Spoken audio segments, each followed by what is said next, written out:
Hi, I'm Christina Whitney, a studio educator with Handi Quilter. I'm really excited today to share with you this Piece Out ruler. Looking at this ruler, it's got a lot of different things going on. You have a half circle up here at the top, you have a straight line here with some grid marks, you also have an arc on this side and another arc on this side, and you have this little cutout here in this side of the ruler. Let me share with you some different ways that you can put this ruler to use. Okay, let's look at this design here. How fun is that? We are going to use two parts of this particular ruler to make this design. We're going to stitch up the straight side of the ruler and continue around this half circle, stopping when we get to the line right there. Shift the ruler over, stitch down the side, back up and over, and continue around doing that same design. And then to get it so that it's alternating, we're going to turn the ruler upside down and do the same thing, stitching the half circle, up the side, down. Shift the ruler over, half side, up, down. So I'm going to show you how as we finish out this design. But before we start stitching, make sure that you have a ruler base on your machine and that you're also using a Surefoot. That will help prevent you from having any damage to your machine with the ruler coming up over top of it. The Surefoot's just a little bit taller than the other feet, so that will prevent that problem. You also have the option of using Handi Grip. On this particular ruler, I don't usually use the Handi Grip because of some other ways that I'm going to use it, and I'll show you that in just a moment. Okay, we're going to take the ruler, making sure that our line here is lined up with the needle so that we can do our half circle around. And I'm going to hold the ruler here.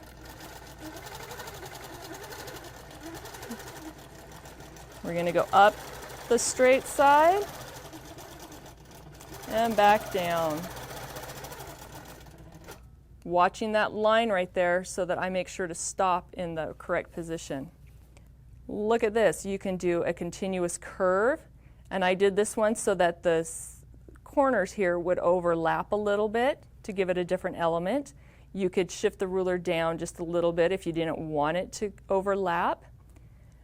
Right here, we're going to use the straight side of the ruler and use that to do piano keys. I did 1/4 inch and I did 1/2 inch using the straight side with those grids. Here we did the same thing but kind of on a diagonal with piano keys. And you'll notice that I traveled in this square here. So we get a little bit of thread buildup, which is fine. If you don't want that buildup, you can use a lighter weight thread. And just same thing, just stitching from border to border, shifting the ruler up. Another way that we can use this, just using the straight side of the ruler, is if you're going to do some little squiggly fills, sometimes you get a little bit out of control. So using this ruler, it's just going to help keep things stable.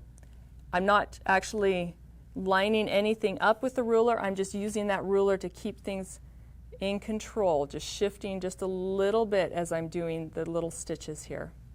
We can do our traditional clamshell. We can also do offsets. So here I did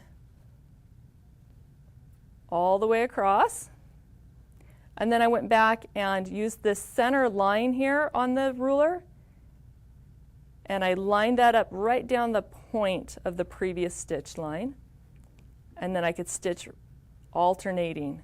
So it gives it a different look and a different fill. So that's a lot of fun. I also did that exact same thing, but I flipped the ruler around, so I'm using this arc shape.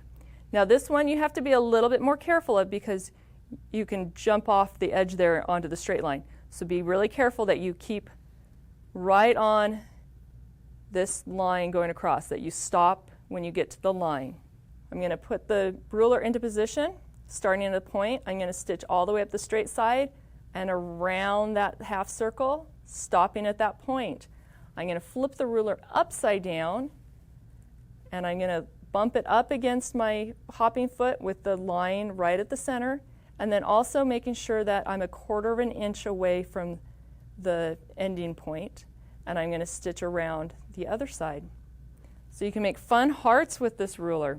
Let's look at this design here. I've got a grid going horizontally and vertically, and then also on the 45-degree angle. For this design, I used the straight side as well as the larger arc. I start in the center point, lining up this line with my previously drawn on line, and I'm going to stitch all the way out. Then I can use my straight line, and I'm going to travel out to this point, line up the arc, traveling back in, rotating again, travel, and then when you're done with the whole thing, you can go back in and do some fun fills. So that's a great one.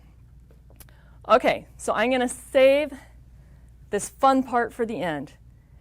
We always have appliques or things that we want to go around, but sometimes doing free motion, we get a little bit out of control and it gets wobbly. So here is a great ruler to help you to deal with that problem. So let's go ahead and we're going to stitch around this smiley face. What I'm going to do is take the notch, nest it right up against my foot, and I'm not going to push the machine with the ruler. I'm just going to have that ruler there to help me with a little bit more control. So as I'm stitching around, I've got that little added amount of control. And again, we're not pushing the foot with the ruler. We're just keeping it there to control where the ruler or where the machine is going. And you can alternate which side it goes on and how you're going to position it. One of my favorite features of this is that it's perfectly fit to my hand. So I've got pressure with my thumb, I got pressure with my fingers, and I've got that control as I'm moving around. So it's a great ruler to use. Okay, so whether you're doing continuous curve, clamshell, stitch in the ditch, working around appliques, whatever it is that you're doing, this new Piece Out ruler can do it for you.